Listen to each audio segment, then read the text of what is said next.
Board साफ दिख रहा है?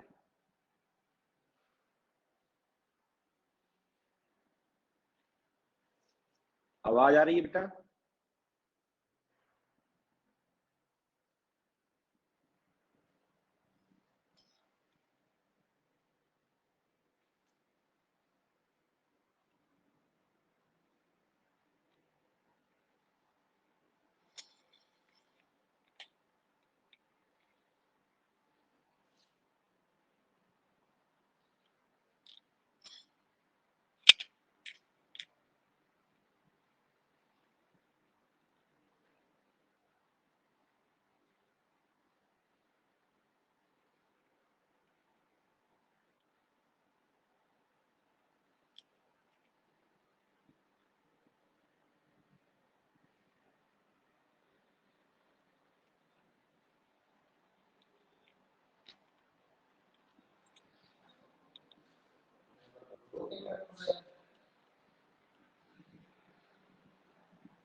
बच्चों आवाज आ रही है?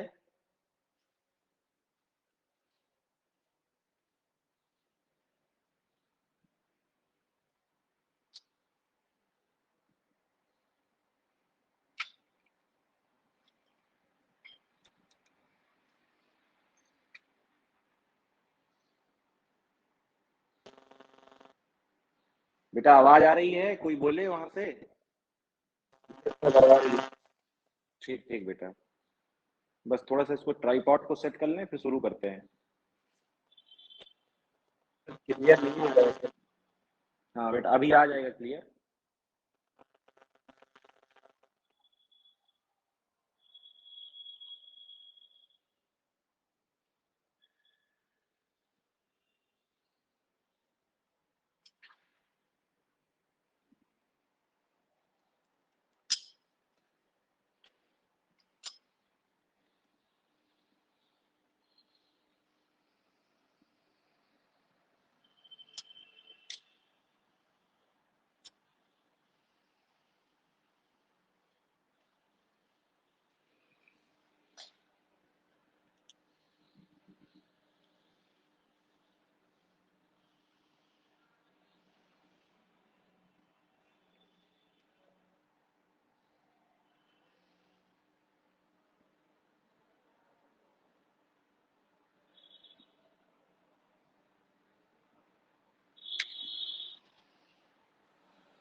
चलिए, तो जैसा आपको ग्रुप के माध्यम से सूचित किया गया था कि क्लासेस आज से फिर से स्टार्ट हो रही हैं, और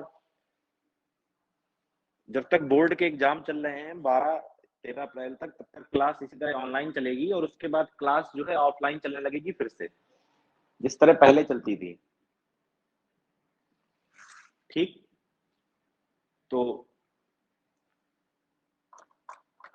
चलिए शुरू कर देते हैं।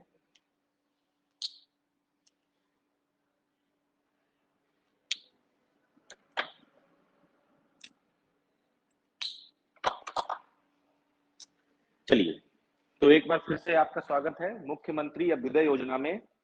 और आज जो हम लोगों को टॉपिक पढ़ना है वो टॉपिक पढ़ना है mechanical properties of solid and liquid. Mechanical properties of solid and liquid.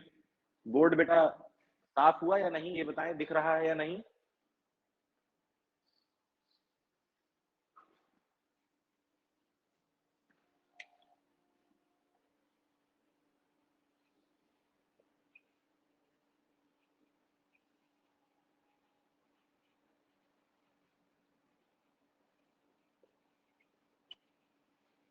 ये हम लोग का टॉपिक है। हाँ बेटा, आवाज आ रही है? Yes sir. बोर्ड दिख रहा है बेटा? यस।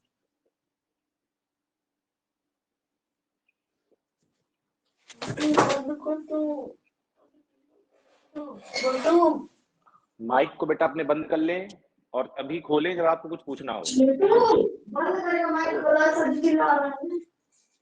ठोसों एवं द्रवों के यांत्रिक गुण, ये हम लोग का टॉपिक है। देखिए बेसिकली जैसा कि आप जान रहे हैं कि हम लोग की जो लास्ट क्लास हुई थी वो जनवरी में हुई थी। 8 जनवरी के बाद से क्लास नहीं हुई है। तो जो सिलेबस है वो काफी छूट गया था, क्योंकि इलेक्शन थे, इसलिए जो है आपकी क्लासेस थोड़ा सा बाधित रही। और उसके बाद जो है बीच में लॉकडाउन भी लग गया था तुरंत कुछ दिनों के लिए, तो इसलिए क्लासेस बाधित रही। तो जो सिलेबस के लिए, जैसे मान लीजिए आपको किसी एक पर्टिकुलर टॉपिक को पढ़ने के लिए 4 या 5 क्लासेस दी गई थी, तो अब उनको कट कर करके एक क्लास में किया गया है। तो बेसिकली ये टॉपिक जो है इसको पूरा करने के लिए कम से कम 4 या 5 क्लासेस चाहिए, लेकिन उतनी क्लासेस अपने पास है नहीं। तो हम लोग केवल ब्रीफ करते हुए ही टॉपिक को आगे बढ़ेंगे, क्योंकि हम लोग का क्या है सिस्टम कि जो शेड्यूल में होता है हम लोग को उसी हिसाब से पढ़ाना पड़ता है। तो अगर आप लोगों को शेड्यूल मिला होगा ग्रुप में, तो आप लोगों ने देखा होगा कि इस टॉपिक के लिए केवल एक क्लास दी गई है, जबकि जब आप लोगों ने 11th पढ़ा होगा तो आप लोगों को अच्छी तरह से याद होगा कि ये एक अलग चैप्टर था, मैकेनिकल प्रॉपर्टीज ऑफ सॉलिड्स, और मैकेनिकल प्रॉपर्टीज ऑफ फ्लूइड्स भी क्या था, एक अलग चैप्टर था। इसमें सरफेस टेंशन वगैरह आप पढ़ते थे, विस्कोसिटी पढ़ते थे, बर्नौलीज थ्योरम पढ़ते थे।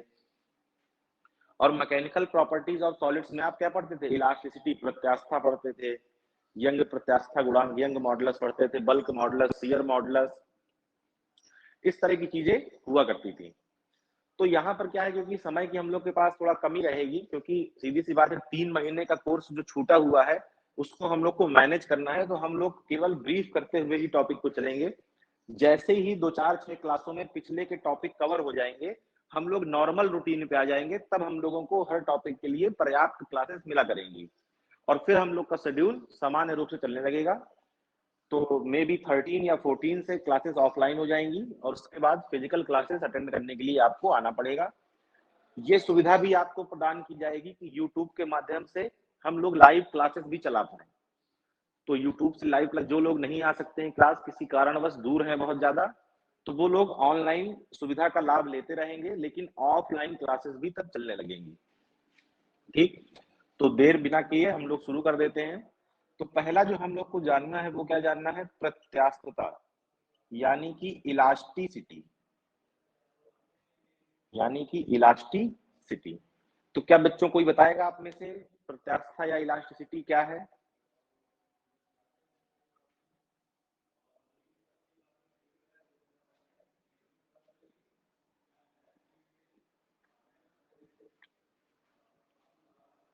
कोई बताएगा?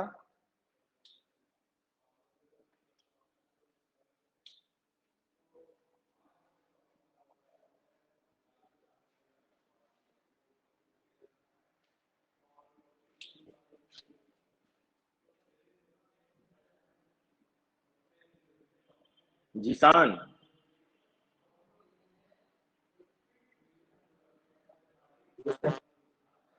प्रत्यास्थता क्या है?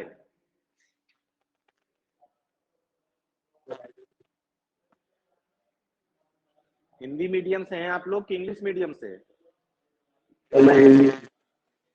हिंदी मीडियम। और मोहनी?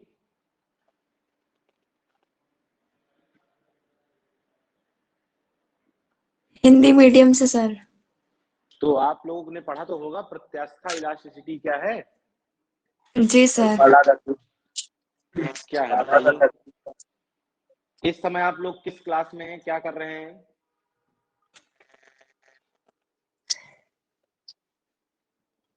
एक एक करके बताएं।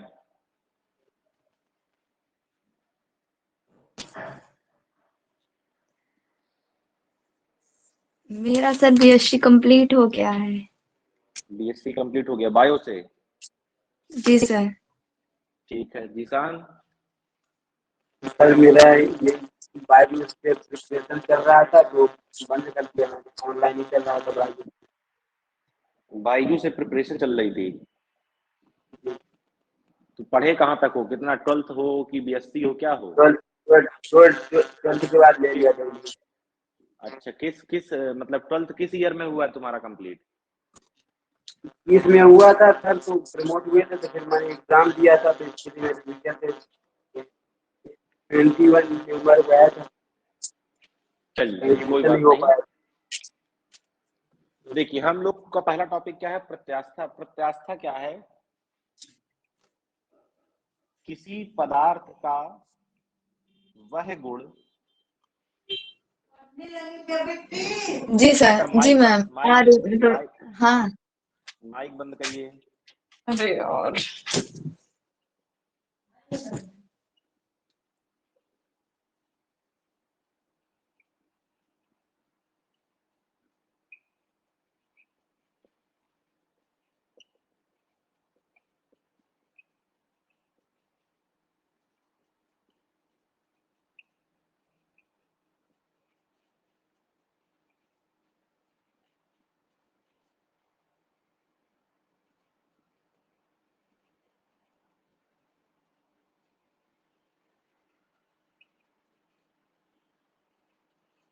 क्या लिखा है? किसी पदार्थ का वह गुण जिसके कारण वह अपनी आकृति एवं आकार में होने वाले परिवर्तन का विरोध करती है या करता है, प्रत्यास्थता कहलाती है।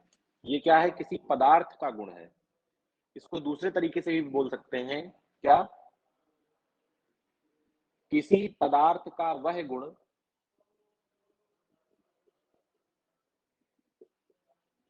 जिसके कारण विरूपक बल, विरूपक बल क्या है, भी बात करेंगे इस पर। इसको बोलते हैं डिफॉर्मिंग फोर्स। विरूपक बल हटा लेने के पश्चात वस्तु पुनः अपनी प्रारंभिक अवस्था को प्राप्त कर लेती है, प्राप्त कर लेती है। क्या कहलाती है? प्रत्यास्था कहलाती है, प्रत्यास्था कहलाती है। जैसे इसके उदाहरण क्या है, समझिएगा जरा। स्प्रिंग सबने देखी होगी। स्प्रिंग, स्प्रिंग को क्या करते हैं? दबाते हैं। दबाने का मतलब आपने क्या लगाया? विरूपक बल लगाया। क्या लगाया आपने? विरूपक बल लगाया। विरूपक बल, जैसे रूप है, रूप को क्या कर दिया? विरूप कर दिया, डिफॉर्म कर दिया। यानी कि किसी की आकृति एवं आकार को बदलने वाला बल क्या कहलाएगा? विरूपक बल। जो आप बल लगा रहे हैं, जैसे स्प्रिंग आपकी ऐसे रखी हुई है और आपने बल लगा के उसको दबाया, तो जो बल आप लगा रहे हैं वो कौन सा बल है? विरूपक बल है वो। तो क्या लिखा है? विरूपक बल हटा लेने के पश्चात वस्तु पुनः अपनी अवस्था को प्राप्त कर ले। तो जरा सोचिए कि जब आप स्प्रिंग को दबाते हैं तो स्प्रिंग का जो क्या है, आकृति आकार है, वो बदलता है। स्प्रिंग अगर पहले इतनी लंबी है तो फिर इतनी हो जाती है। लेकिन जैसे ही आप अपने बल को हटाते हैं, यानी कि उसको छोड़ देते हैं, तो स्प्रिंग वापस से क्या हो जाती है? स्ट्रेच होकर अपनी प्रारंभिक अवस्था को प्राप्त कर लेती है। तो स्प्रिंग जिस गुण के कारण ऐसा कर रही है, वो गुण क्या है आपका? प्रत्यास्थता है। जैसे रबड़ को आप खींचते हैं और खींचने के बाद छोड़ देते हैं, तो रबड़ क्या हो जाती है? लौट आती है अपनी प्रारंभिक अवस्था में। लेकिन एक चीज और ध्यान रखिएगा, प्रत्यास्थता की भी एक क्या होती है? लिमिट होती है।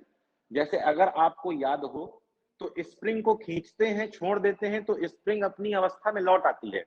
लेकिन जब स्प्रिंग को बहुत ज्यादा बल लगा के खींच देते हैं, तो फिर स्प्रिंग अपनी अवस्था में लौट नहीं पाती है। इसी तरह रबड़ है, रबड़ को थोड़ा सा खींच के छोड़ देंगे, लौट आएगी। लेकिन जब ज्यादा खींच देते हैं तो फिर रबड़ या तो टूट जाती है या तो उसमें स्ट्रेच मार्क्स आ जाते हैं व्हाइट कलर के। उसके बाद वो अपनी प्रारंभिक अवस्था में नहीं लौटती है। तो प्रत्यास्था का गुण तो वस्तु में पाया जाता है, पदार्थ में पाया जाता है, लेकिन एक लिमिट तक, लेकिन एक लिमिट तक। कि इस लिमिट तक मतलब अगर आप इतना फोर्स लगाएंगे, इतना बल लगाएंगे, तो वस्तु लौटेगी अपनी अवस्था में, इसके बाद नहीं लौटेगी। इस चीज को हम लोग आगे अभी और पढ़ेंगे। तो यहां से बात क्लियर होती है प्रत्यास्था की कि नहीं? जरा बताएं।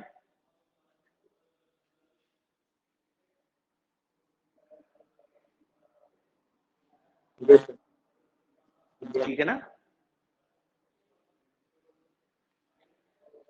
अब इसके बाद दो तरह की वस्तुएं होती हैं। पहली वस्तुएं होती हैं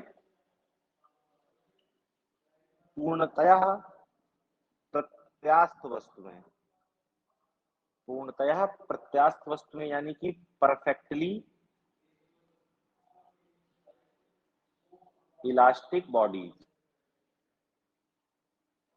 और एक होती हैं पूर्णतया अप्रत्यास्थ वस्तुएं। पूर्णतया अप्रत्यास्थ वस्तुएं परफेक्टली इन इलास्टिक बॉडी। ठीक है, तो नाम से ही देखिए कई सारी चीजें क्लियर हो जा रही हैं। पूर्णतया प्रत्यास्थ मतलब ऐसी वस्तु जो विरूपक बल को हटाने के बाद बिल्कुल अपनी प्रारंभिक अवस्था को पूरी तरीके से प्राप्त कर ले। क्या कर ले? पूरी तरीके से प्राप्त कर ले। क्या कहलाती है? पूर्णतया प्रत्यास्थ वस्तुएं। और अगर कोई वस्तु विरूपक बल हटाने के बाद पूरी तरीके से अपनी प्रारंभिक स्थिति को प्राप्त ना कर पाए तो ऐसी वस्तुएं कहलाती हैं क्या? अप्रत्यास्थ वस्तुएं। या इनको क्या बोलते हैं? Plastic bodies. क्या बोलते हैं? Plastic body. प्लास्टिक का मतलब वो प्लास्टिक नहीं होता है जिसको आप लोग सोच रहे हो कि प्लास्टिक की कुर्सी, प्लास्टिक का ये। प्लास्टिक शब्द का यूज साइंस में किसके लिए होता है? ऐसी वस्तुओं के लिए जो अपनी प्रारंभिक अवस्था को पुनः प्राप्त ना कर पाए। ठीक है ना? जैसे इसमें आप एग्जांपल क्या देंगे अप्रत्यास्थ में? जैसे मिट्टी हो गई। अब मिट्टी पर तुमने अगर बल लगा दिया तो मिट्टी का आकार क्या हो गया? बदल गया। और मिट्टी का आकार, आकृति जब बदल गई तो उसके बाद तुम बल हटा भी लोगे तो मिट्टी अपने आप अपनी अवस्था में नहीं लौटेगी। ठीक है, इसीलिए मिट्टी का प्रयोग करते हैं बर्तन वगैरह बनाने में। नहीं तो बल लगा के हमने उसको बढ़िया गोल गोल बनाया और अगर बल हटा लें तो वो फिर से उसी तरह हो जाए तो फिर तो बर्तन बन ही नहीं पाएगा, कुछ नहीं बन पाएगा। समझ रहे हैं कि नहीं? तो इसको जरा यहां तक नोट कर लें आप लोग, फिर हम लोग आगे कंटिन्यू करें। इसको मिटाएं।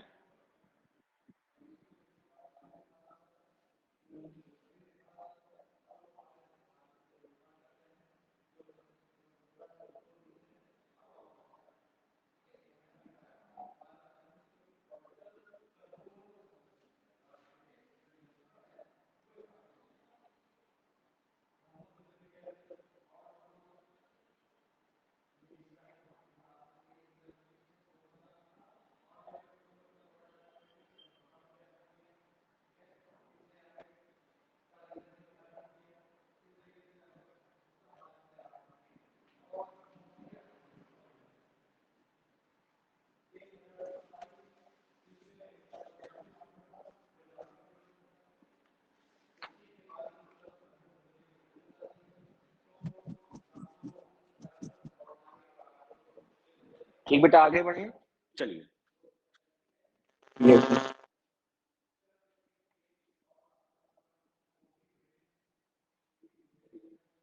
ऑनलाइन डेटाबेस क्या करो बेटा?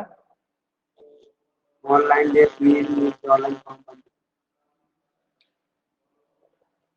आवाज तुम्हारी थोड़ा क्लियर नहीं आ रही है, आराम आराम बोलो, धीरे धीरे। ऑनलाइन डेट आ गई। किसकी? किसकी बेटा? हाँ, डेट्स तो आपकी आ ही गई होंगी या आ रही होंगी। आप लोग उसको इंटरनेट में चेक कर सकते हैं, कोई इतनी बड़ी बात नहीं है वो। उसको आप लोग देख सकते हैं कब एग्जाम है। एग्जाम के क्योंकि अब कई डेट्स में एग्जाम होने लगा है तो उसको आप अपने डेट के हिसाब से, अपने स्लॉट के हिसाब से समझ सकते हैं। अब जो हम लोग को पढ़ना है वो पढ़ना है प्रतिबल। प्रतिबल को बोलते हैं स्ट्रेस। प्रतिबल को क्या बोलते हैं? स्ट्रेस। याद है किसी को क्या होता है प्रतिबल?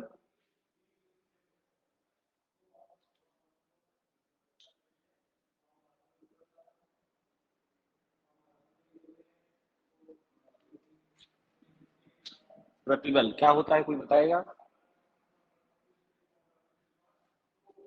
प्रतिबल होता है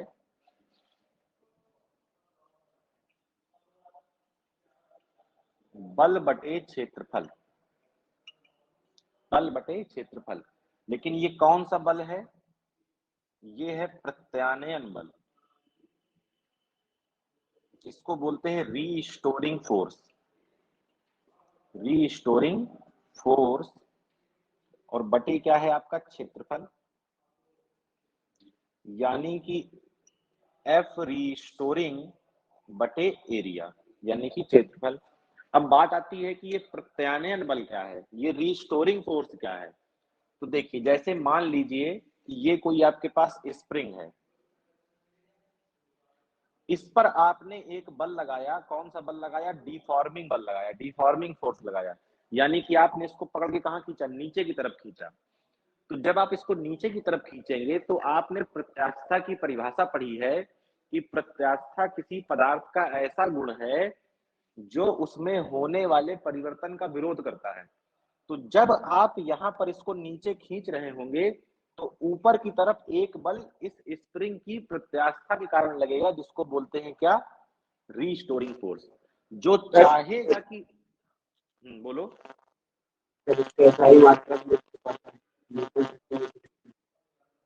बेटा तुम्हारी आवाज सही नहीं आ रही, क्या नेट तुम्हारे यहाँ सही नहीं चल रहा क्या?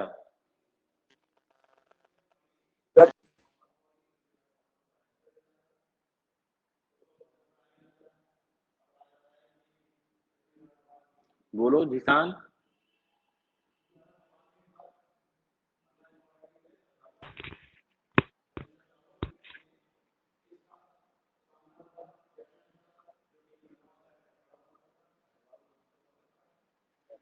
जिसान,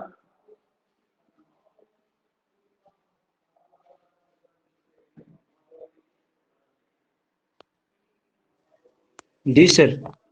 हाँ बोलो, कुछ पूछ रहे थे।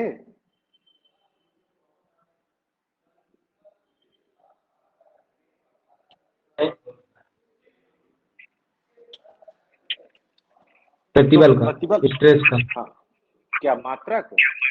जी, एसआई मात्रक, न्यूटन प्रति मीटर स्क्वायर। हाँ बिल्कुल। और बीमा भी पड़ी थी, m l-t-2। हाँ देख लेते हैं। बल का मात्रक होता है न्यूटन और क्षेत्रफल का मात्रक क्या होता है, मीटर स्क्वायर। तो एसआई मात्रक क्या हो गया इसका, न्यूटन प्रति मीटर स्क्वायर। और सर अगर इसकी बीमा विमा कैसे देखो, निकालें? जी। बल की विमा क्या होती है। m l-t माइक अपना बंद करो, माइक अपना बंद करो, आवाज रिपीट होने लगती है ना। जब तक आवश्यकता नहीं होगी तब तक अपना माइक कोई नहीं खोलेगा। बल की विमा होती है mlt-2। और क्षेत्रफल की विमा क्या होती है, क्षेत्रफल होता है लंबाई गुणी चौड़ाई, यानी कि एल स्क्वायर। ये एल की घाते 2 है, ऊपर जाएगा एल की घात क्या हो जाएगा, -2। तो m एल की घाते यहाँ पर 1 लिखा है और ये एल की घाते -2 पहुंच गया, और t की घाते क्या है, -2। तो -2 और 1 माइनस का 1 बचेगा। तो ml-1 t-2, ये क्या हो जाएगी, प्रतिबल की विमा। ये क्या हो जाएगी, प्रतिबल की विमा। ठीक। इसके बाद आपको पढ़ना है प्रतिबल के प्रकार। क्या पढ़ना है, प्रतिबल के प्रकार।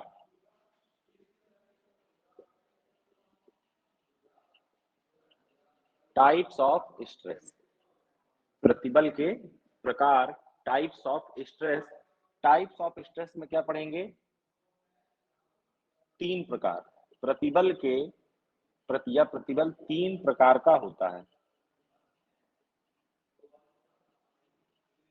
नंबर 1, अनुदैर्ध्य प्रतिबल, या इसको बोलते हैं लॉन्गिट्यूडिनल स्ट्रेस। तो अनुदैर्ध्य प्रतिबल क्या है, जब प्रतिबल इस प्रकार लगे, जब प्रतिबल इस प्रकार लगे कि वस्तु की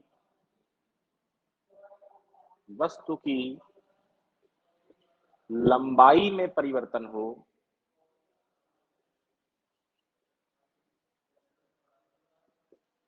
तो प्रतिबल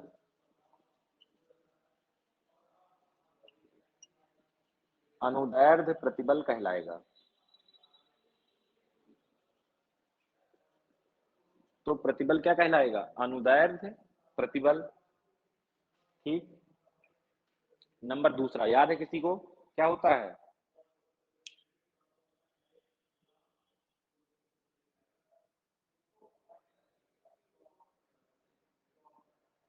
यंग प्रतिशतांक गुणांक।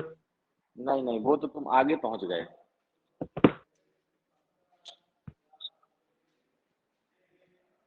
अनुदैर्ध्य प्रतिबल के बाद होता है क्या? आयतनात्मक प्रतिबल।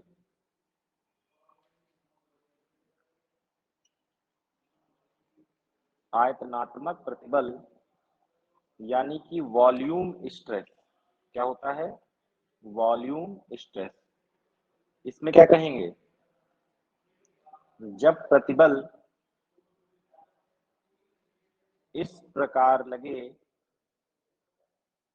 कि वस्तु के आयतन में परिवर्तन हो, तो इसे आयतनात्मक प्रतिबल कहते हैं। क्या कहते हैं इसे? आयतनात्मक प्रतिबल। जब प्रतिबल इस प्रकार लगे कि वस्तु के आयतन में परिवर्तन हो, तो उसे क्या बोलेंगे? आयतनात्मक प्रतिबल। ठीक। अब एक और होता है नंबर तीसरे पे, उसको मैं यहां लिख देता हूं। उसको बोलते हैं स्पर्श रेखीय प्रतिबल। स्पर्श रेखीय प्रतिबल, टेंजेंशियल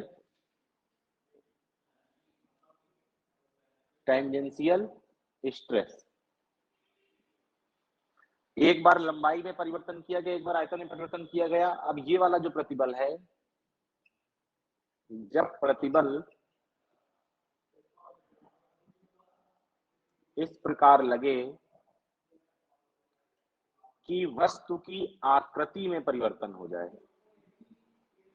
आकृति में परिवर्तन हो, तो इसे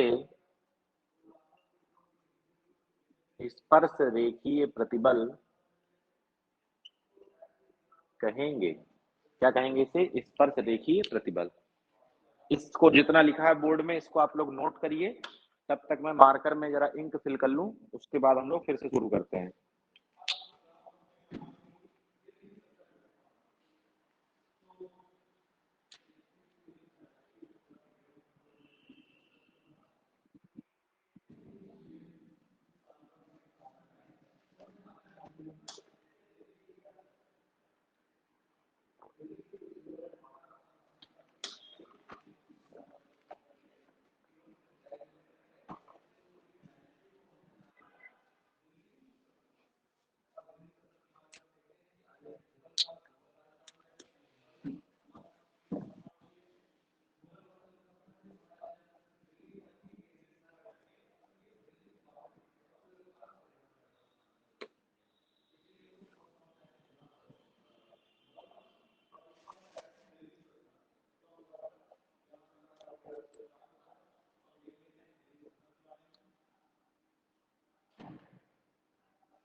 नोट हो गया बेटा?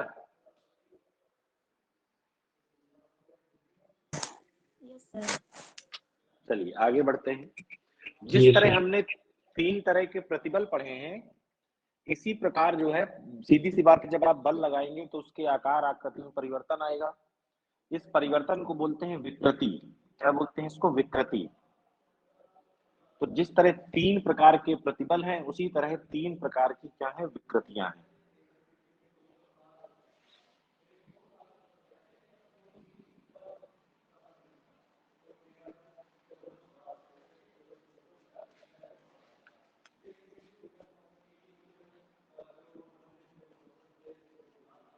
विकृति, इसको बोलते हैं स्ट्रेन। ठीक, ये क्या है विकृति?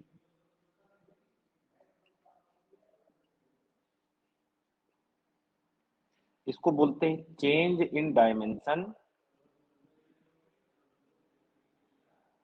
Upon original dimension. इसका मतलब मैं आपको समझाता हूं हिंदी में क्या है। यहां लिखा है चेंज, जैसे आपने देखा था कि एक तरह का प्रतिबल था जो लंबाई में क्या कर रहा था? परिवर्तन कर रहा था। एक तरह का प्रतिबल था जो आयतन में परिवर्तन कर रहा था। तो चेंज इन डायमेंशन का मतलब है जिसमें भी परिवर्तन हो रहा हो, वो परिवर्तन कितना है। जैसे लंबाई में परिवर्तन कहेगा तो यहाँ पर क्या हो जाएगा? Change in length upon original length. जब आयतन में परिवर्तन की बात करेगा तो change in volume upon original volume. तो विकृति का सामान्य फॉर्मूला क्या है? Change in dimension upon original dimension. मतलब जिस भी उसकी लंबाई, चौड़ाई, ऊंचाई में परिवर्तन हुआ है, वो परिवर्तन कितना हुआ है और उसकी प्रारंभिक लंबाई कितनी थी। इन दोनों का अनुपात जब निकालेंगे तो क्या आएगी? हमारे पास विकृति आएगी। अब विकृति भी 3 प्रकार की है। विकृति 3 प्रकार की होती है। नंबर 1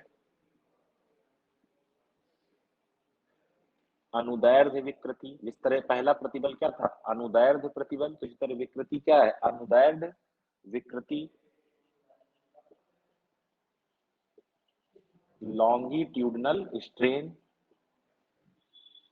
अब अनुदैर्ध्य प्रतिबल क्या कर रहा था? लंबाई में परिवर्तन कर रहा था। मान लीजिए ये आपके पास कोई तार है, यहां से ये बंधा हुआ है, इसकी प्रारंभिक लंबाई मान लीजिए कितनी है? n है। आपने इस पर क्या लगाया? एक बल लगाया, तो इसकी जो लंबाई थी वो क्या हो गई? थोड़ा सा खिंच गई। और वो कितनी खिंच गई? मान लीजिए डेल्टा एल खिंच गई। तो जो अनुदैर्ध्य विकृति है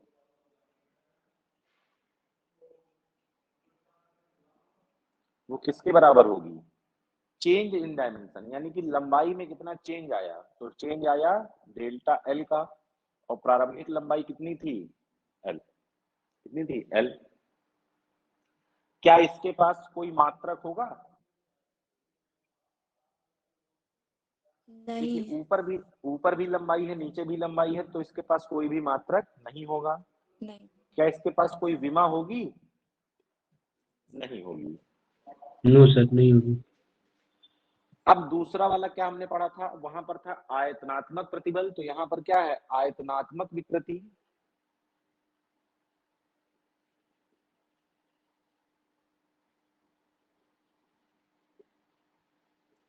वॉल्यूम स्ट्रेन। तो भैया वॉल्यूम स्ट्रेन क्या? जैसे मान लीजिए कि ये कोई क्या है? आपका द्रव है। द्रव में ये एक पानी का क्या है? गुब्बारा है मान लीजिए। तो ये जो पानी है ये इस गुब्बारे पर क्या लगा रहा होगा? दाब लगा रहा होगा। चारों तरफ से इस पर क्या लगाएगा? दाब लगाएगा। मान लीजिए पहले इसका आयतन कितना था? v। और जब इस पर दाब लगा तो इसका आयतन कुछ घट कर कितना हो गया? मान लीजिए कितने का परिवर्तन आया? डेल्टा v का। तो आयतनात्मक विकृति कैसे लिखेंगे? इस बार परिवर्तन किसमें हो रहा है? आयतन में। तो आयतनात्मक विकृति को क्या लिखेंगे? आयतन में परिवर्तन डेल्टा v और बटे प्रारंभिक आयतन। इसके पास भी ना तो कोई मात्रक होगा और ना क्या होगी? कोई विमा होगी। समझ रहे हैं कि नहीं समझ रहे हैं? बोलो भैया। Yes sir. ठीक है ना? विकृति के पास ना तो मात्रक होती है और ना क्या होती है? विमा होती है। ठीक। अब तीसरा जो आता है वो क्या आता है? स्पर्श रेखीय विकृति। जैसे वहां पर क्या था? स्पर्श रेखीय प्रतिबल। तो यहाँ क्या है, स्पर्श रेखीय विकृति। ये यहाँ का दिख रहा है, ये यहाँ पे मार्कर में जहाँ खिंचा रहा हूँ दिख रहा है ये? जी ठीक। तो नंबर तीसरे पर क्या है हमारी, स्पर्श रेखीय विकृति यानी कि टेंजेंशियल स्ट्रेस। टेंजेंशियल स्ट्रेस में क्या है, जैसे मान लीजिए आपके पास ये कोई पृष्ठ है, ये क्या है, कोई पृष्ठ है, और ये पृष्ठ नीचे से क्या है, फिक्स किया हुआ है। इसको नीचे से क्या है, फिक्स, यानी कि नीचे से ये आगे नहीं बढ़ सकता। अब इस पर एक स्पर्श रेखीय प्रतिबल लगाना है, यानी कि स्पर्श करता हुआ जो जाए, यानी कि ऊपर के पृष्ठ पर आपने क्या लगाया, एक बल लगाया। तो जब ऊपर के पृष्ठ पर बल लगाएंगे, आप मान लेते हैं कि ये वाली भुजा की लंबाई कितनी है, एल है, और आपने इस पर एक बल लगाया, तो देखिए ऊपर का पृष्ठ जो होगा, नीचे वाला पृष्ठ तो फिक्स है, ऊपर वाला पृष्ठ कहाँ की तरफ जाएगा, आगे की तरफ। तो मान लीजिए कि ये पृष्ठ जो है खिसक के कहाँ चला गया, आगे चला गया। ठीक है ना, कहाँ चला गया, ये आगे चला गया। और ये वाला जो था, जैसे मान लीजिए ए था और ये क्या था, बी, तो ए पहुंच गया कहाँ, ए डैश पर, और बी कहाँ पहुंच गया, बी डैश पर। तो ए से ये यहाँ पहुंचा। तो ये जो कोण है आपका, ये जो कोण है, मान लेते हैं क्या है, ये पाई। और जितना ये आगे गया है ए से ए डैश, ये क्या है, डेल्टा एक्स। तो स्पर्श रेखीय प्रतिबल निकालने के लिए आप क्या करते हैं, आप लगाते हैं tan फाइव। tan थीटा क्या होता है, लंब बटे क्या होता है, आधार। तो लंब कितना है, डेल्टा एक्स, आधार कितना है, एल। यदि कोण क्या हो, बहुत सूक्ष्म हो, यदि कोण बहुत सूक्ष्म हो, तो tan फाई किसके बराबर हो जाता है, फाई के। और यही आपकी क्या बनेगी, विकृति बनेगी। कितनी बनेगी, डेल्टा एक्स बटे एल। ये जो डेल्टा एक्स यहाँ से खिसका है, और बटे में क्या है, एल। ये क्या है, स्पर्श रेखीय विकृति। तो तीन तरह के प्रतिबल, तीन तरह की विकृति नोट कर लें, फिर आगे बढ़ें।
नोट हो गया बेटा?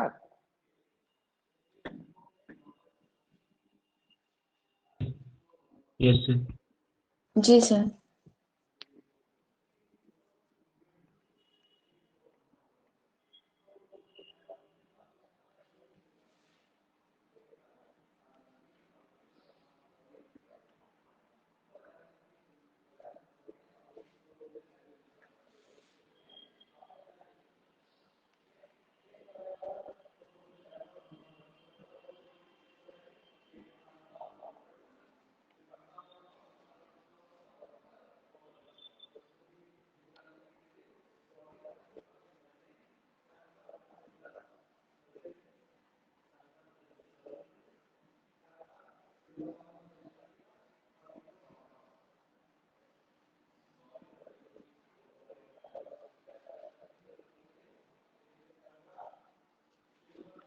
अब देखिए आता है क्या, हुक्स लॉ।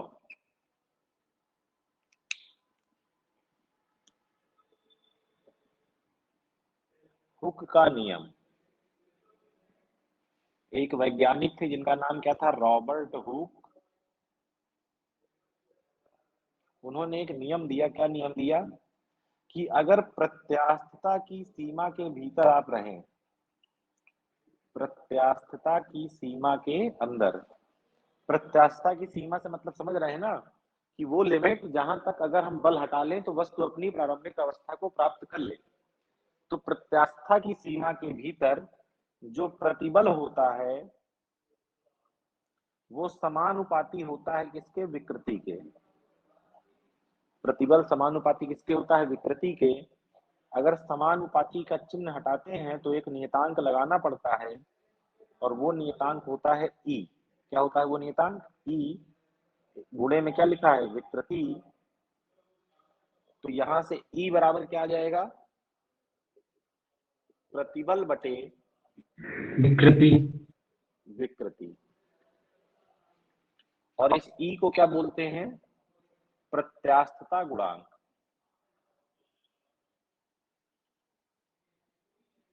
इलास्टिक कांस्टेंट या मॉडुलस ऑफ इलास्टिसिटी। एक अब जरा ध्यान समझिएगा, जो ई है वो क्या है, प्रतिबल बटे विकृति। अब हमने तीन तरह के प्रतिबल पढ़े हैं और तीन तरह की विकृति पढ़ी है। तो प्रतिबल, एक तरह का प्रतिबल एक तरह की विकृति, तो एक तरह का प्रत्यास्था गुणांक। एक तरह का प्रतिबल एक तरह की विकृति, तो दूसरे तरह का प्रत्यास्था गुणांक। एक प्रतिबल एक विकृति, तो तीसरे तरह का प्रत्यास्था गुणांक। तो प्रत्यास्था गुणांक भी कितने हो जाएंगे, तीन हो जाएंगे। तो क्या लिखेंगे,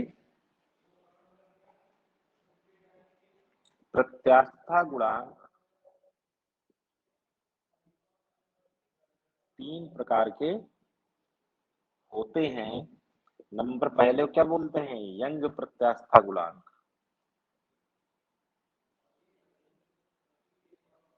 और दूसरे को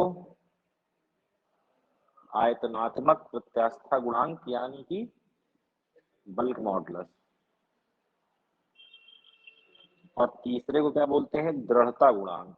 क्या बोलते हैं, दृढ़ता गुणांक। तो इसको नोट करिए, फिर एक एक को अलग अलग तरीके से पढ़ते हैं हम लोग। जितना लिखा है इसको नोट कर लें।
चलिए आगे बढ़ते हैं।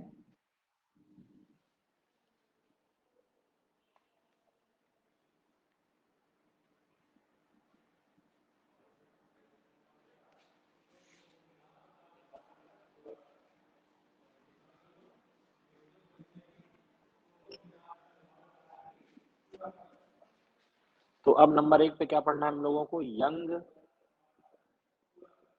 प्रत्यास्थता गुणांक, Young's modulus of elasticity. Young's modulus of elasticity. Young's एक साइंटिस्ट नाम था, पूरा नाम था थॉमस यंग। Thomas young. तो देखिए इन्होंने क्या कहा, इसको रिप्रेजेंट करते हैं किससे? वाई से। जो पहला प्रतिबल था, कौन सा? अनुदैर्ध्य प्रतिबल। और जो पहली विकृति थी, कौन सी? अनुदैर्ध्य विकृति। इसके अनुपात को क्या कहते हैं? यंग प्रत्यास्था गुणांक। जैसे मान लें कि ये हमारे पास कोई तार है जिसकी प्रारंभिक लंबाई कितनी है? L, और जिसके अनुप्रस्थ काट का क्षेत्रफल कितना है? A। इस पर अगर बल लगाते हैं, तो जब बल लगाते हैं तो इसकी लंबाई बढ़ेगी। तो मान लिया कितनी बढ़ गई? Delta L। तो जरा ध्यान से देखिए, y बराबर प्रतिबल क्या होता है? बल बटे क्षेत्रफल। तो बल कितना लगाया? F, और क्षेत्रफल कितना है? A। फिर बटे विकृति, लंबाई में परिवर्तन बटे प्रारंभिक लंबाई। तो यहाँ से y कितना हो जाएगा? ये L चला जाएगा ऊपर और A चलाएगा नीचे। तो F into L upon A into delta L, ये क्या है हमारा? यंग प्रत्यास्थता गुणांक। इसी तरह नंबर 2 पर क्या आएगा? आयतनात्मक प्रत्यास्थता गुणांक। इसको बोलते हैं बल्क मॉडुलस ऑफ इलास्टिसिटी। क्या बोलते हैं इसको? Bulk modulus of elasticity. इसको कुछ किताबें बी से दिखाती हैं और कुछ किताबें किससे दिखाती हैं? के से दिखाती हैं। कुछ किताबें बी से दिखाती हैं और कुछ किताबें किससे दिखाती हैं? के से दिखाती हैं। तो हम लोग बी से दिखाएंगे, क्योंकि के से हम लोग संपीड़ितता को दिखाएंगे। तो देखिए ये क्या है, फिर बी बराबर कैसे परिभाषित करेंगे? आयतनात्मक प्रतिबल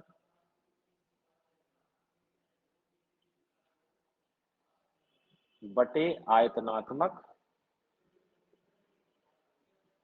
विकृति। आयतनात्मक प्रतिबल बटे आयतनात्मक विकृति।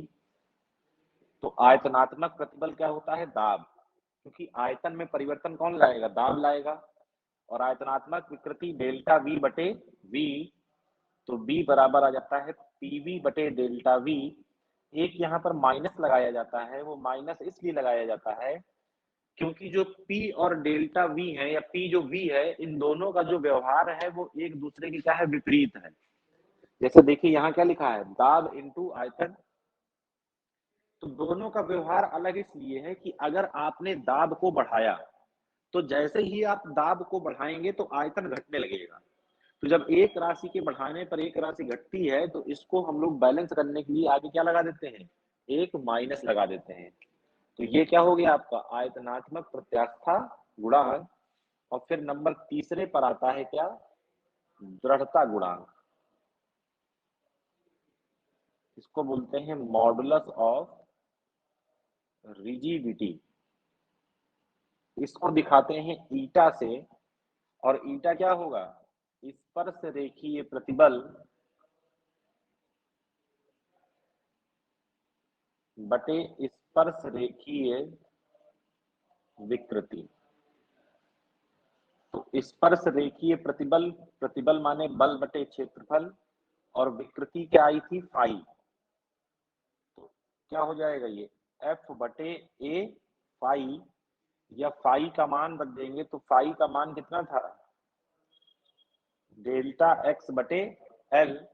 तो यहाँ पर जब हम मान रखेंगे एफ बटे ए और फाई की जगह डेल्टा एक्स बटे एल, तो एल चला जाएगा ऊपर, तो एफ एल अपॉन ए डेल्टा एक्स, ये किसका है सूत्र? दृढ़ता गुणांक का। इसका सूत्र है दृढ़ता गुणांक का। एक राशि और होती है क्या, जिसको बोलते हैं संपीड्यता। क्या बोलते हैं? संपीड्यता, कंप्रेसिबिलिटी। कोई कितना ज्यादा दब सकता है, क्या है? कंप्रेसिबिलिटी। इसको दिखाते हैं के से, और इसका मान होता है 1/b, यानी कि आयतनात्मक प्रत्यास्थता गुणांक के व्युत्क्रम को 1/b को क्या कहते हैं? संपीड्यता कहते हैं। नोट कर लें यहां तक की चीजें।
सर हाँ बोलो बेटा। दृढ़ता गुणांक में सर रोशनी लग रही, दिख नहीं रहा। अच्छा, दृढ़ता गुणांक दिख नहीं रहा, कहाँ पर नहीं दिख रहा बताओ जरा, तो मैं तुमको पढ़ के बता दूं।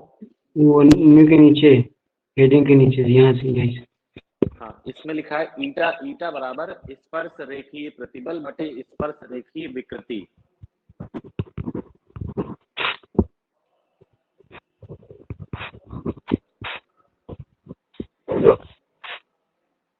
फिर ईटा बराबर एफ बटे ए बटे फाई, एफ बटे ए फाई, फिर नीचे का दिख रहा होगा, ऊपर थोड़ी से वो लाइट की वजह से है। ओके।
हो गया सर। चलिए आगे बढ़ते हैं।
अब क्या हेडिंग है? किसी तार को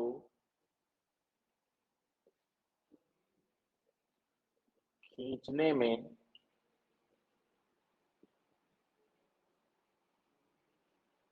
किया गया कार्य, work done in stretching a wire, work done in stretching a wire. जैसे मान लीजिए कि आपके पास कोई तार है,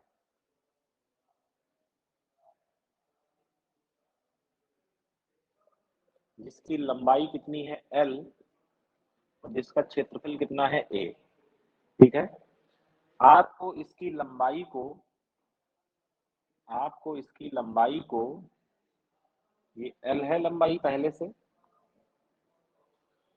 इस पर बल लगाकर आपको इसकी लंबाई को स्मॉल l बढ़ाना है। कितना बढ़ाना है? Small l। तो आप धीरे धीरे बल लगाना शुरू करेंगे तो किसी समय ये स्थिति आएगी कि आपने बल लगाया हुआ होगा यहाँ, और इसकी लंबाई कुछ बड़ी होगी। मान लेते हैं कितनी बड़ी होगी? x बड़ी होगी। छोटी सी लंबाई बड़ी होगी कितनी? x। बढ़ाना कहाँ तक है? l तक। तो हम जानते हैं क्या, क्योंकि y बराबर क्या होता है, लंबाई में परिवर्तन कर रहे हैं तो यंग मॉडुलस लगाया है, और जो परिवर्तन आप कर रहे हैं कितना, मान लीजिए परिवर्तन कर रहे हैं कितना, x बटे, तो x परिवर्तन हो गया और l क्या हो गया आपका? प्रारंभिक लंबाई। तो यहाँ से y का मान कितना जाएगा? FL बटे AX। इस वाली कंडीशन के लिए सूत्र लगाया है, इसके लिए x बटे l। तो यहाँ से f का मान कितना आ जाएगा? YAX बटे l। इसको मान लेंगे समीकरण नंबर 1। अब क्या लिखेंगे? अब इसको धीरे धीरे हम लोग खींच रहे हैं, तो माना dx लंबाई खींचने में किया गया कार्य dw है। माना dx लंबाई खींचने में इसको कितना कार्य करना पड़ रहा है? dw। तो आप जानते हैं कार्य बराबर होता है बल गुणे विस्थापन। तो dw बराबर बल है F और विस्थापन कितना है? dx। जरा बल का मान रख दीजिए यहाँ, तो dw बराबर F का मान कितना है? YAX बटे L, और ये क्या हो जाएगा? dx। अब ये हमने क्या लिखा था? dx लंबाई खींचने में किया गया कार्य, तो इसलिए L लंबाई खींचने में किया गया कार्य W हो तो क्या करते हैं? इसका समाकलन करते हैं। लिमिट 0 से W बराबर इस पक्ष का समाकलन, लिमिट 0 से L, जहां कम से लेके ज्यादा से ज्यादा। तो शुरुआत कब हुई थी? जब कुछ नहीं खींचा रहा होगा। अधिकतम कहां तक खींच देना है? L लंबाई तक। अंदर क्या लिखा है? YAX बटे L, और ये क्या लिखा है? dx। तो dw1 का समाकलन क्या होता है? W YA बटे L कॉमन आ जाएगा, अंदर बचेगा 0 से L x dx। तो W बराबर YA बटे L, x का समाकलन होता है x स्क्वायर बटे 2, और लिमिट लगानी है 0 से L, तो यहाँ क्या आ जाएगा, W बराबर वाई ए बटे एल, और ये हो जाएगा 1/2, और x की क्या रखेंगे, l रखेंगे, तो क्या हो जाएगा एल स्क्वायर। तो W बराबर 1/2 वाई ए बटे एल, और एल स्क्वायर को मैं लिख रहा हूं एल गुणे एल, एल गुणे एल। अब जरा इसको देखिए, इस टर्म को अगर यहाँ पर सूत्र लगाते, किसका सूत्र लगाते हैं, y का सूत्र लगाते, तो क्या होता है f बटे ए, और लंबाई कितनी खींची गई थी, l बटे कैपिटल L। तो यहाँ से जो x की जगह है वो क्या हो जाता है, l हो जाता। तो ये वाई ए स्मॉल l बटे कैपिटल L किसका मान है, f का मान है। तो यहाँ से W बराबर कितना आ जाएगा, 1/2 FL, 1/2 FL। और जो आप कार्य करेंगे इस तार को खींचने में, आप जानते हैं वही कार्य इसकी ऊर्जा के रूप में क्या हो जाएगा, संचित हो जाएगा। क्या लिखेंगे, यही कार्य तार की ऊर्जा के रूप में संचित हो जाएगा। अब देखिए, इसी सूत्र के आप अलग अलग क्या बना सकते हैं, सूत्र बना सकते हैं। क्या बना सकते हैं, अलग अलग सूत्र बना सकते हैं। बना लीजिए सूत्र, कैसे बनाना है, मान लीजिए आपको जिस भी तरह बनाना हो उस तरह से सूत्र बना सकते हैं। प्रतिबल गुणे विकृति करके इस तरह बना सकते हैं, ठीक है ना, और भी कई तरीके से बना सकते हैं। तो इसको नोट करना प्रारंभ करिए, फिर आगे बात करते हैं।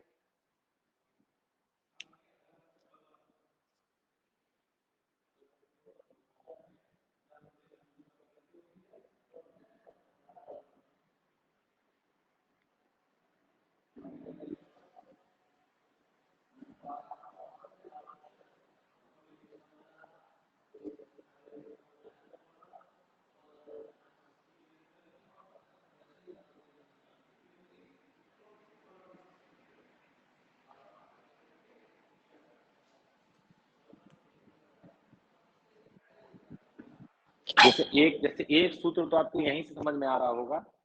अगर इसमें मैं W में जैसे 1/2 ये FL लिखा है, अगर मैं इसमें AL से गुणा कर दूं और AL से भाग दे दूं, तो जरा ध्यान से देखिएगा क्या बन जाएगा। ये जो W है यही क्या है, ऊर्जा U 1/2, ये F/A क्या है, प्रतिबल है,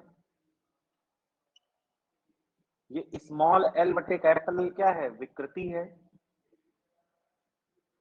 और A इंटू एल क्या है, आयतन है। तो क्या सूत्र बनकर तैयार होता है, 1/2 प्रतिबल गुणे विकृति गुणे आयतन। और एक यहाँ पर हम लोग को टर्म पढ़ना होता है क्या, ऊर्जा घनत्व। तो ऊर्जा घनत्व का मतलब होता है ऊर्जा बटे आयतन, यानी कि एकांक आयतन की ऊर्जा। तो ऊर्जा में आयतन से भाग दे दीजिए, तो ऊर्जा है 1/2 प्रतिबल गुणे विकृति गुणे आयतन, और भाग दे देना है किससे, आयतन से। तो आयतन से आयतन कट गया, तो ऊर्जा घनत्व तो स्मॉल u बराबर आ जाता है 1/2 प्रतिबल गुणे विकृति, ठीक है ना, एकांक आयतन मतलब ऊर्जा बटे आयतन। अब नोट कर ले पूरा कंप्लीट।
नोट हो गया सर। ठीक ठीक।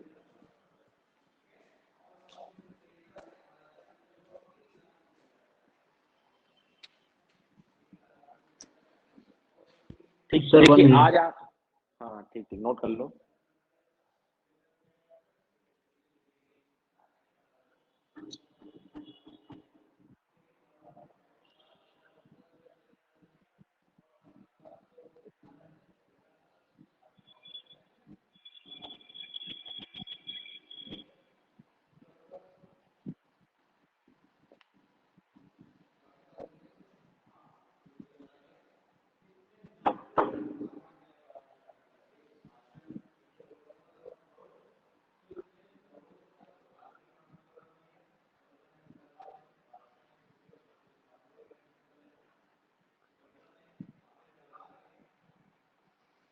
हो गया सर। हो गया, चलिए। तो देखिए आज आप लोगों ने क्या पढ़ा, आज आप लोगों ने पढ़ लिया, शुरुआत की आप लोगों ने प्रत्यास्था से कि प्रत्यास्था क्या होती है, प्रत्यास्थ पदार्थ क्या होते हैं, अप्रत्यास्थ पदार्थ क्या होते हैं। उसके बाद आपने प्रतिबल पढ़ा, 3 तरह के प्रतिबल पढ़े, अनुदैर्ध्य प्रतिबल, फिर आयतनात्मक प्रतिबल, फिर स्पर्शरेखीय प्रतिबल, फिर आपने विकृति पढ़ ली, अनुदैर्ध्य विकृति, आयतनात्मक विकृति और स्पर्शरेखीय विकृति। फिर आपने हुक का नियम पढ़ा। हुक का नियम ये कहता था कि प्रतिबल समानुपाती होगा विकृति कब, जब आप प्रत्यास्था की सीमा के अंदर होंगे। फिर आपने 3 तरह के क्या पढ़े, प्रत्यास्था गुणांक पढ़े, यंग प्रत्यास्था गुणांक, फिर आयतनात्मक प्रत्यास्था गुणांक, फिर दृढ़ता गुणांक। और फिर आपने पढ़ा किसी तार को खींचने में किया गया कार्य या उस तार में संचित ऊर्जा कितनी होती है। तो आज की क्लास को यहीं से समाप्त किया जा रहा है। शेड्यूल में जो कल नेक्स्ट टॉपिक होगा, आप लोग को शेड्यूल मिला होगा, उसके हिसाब से फिर हम लोग कल नेक्स्ट टॉपिक पढ़ेंगे। ठीक है, तो कब तक ये पढ़ते रहें, अगर कोई दिक्कत हो तो उसको आप लोग कल पूछ लीजिएगा। ठीक बेटा,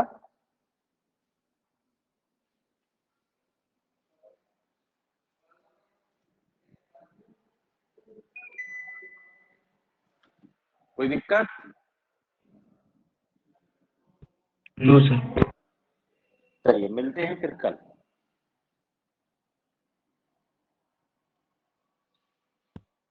बाय।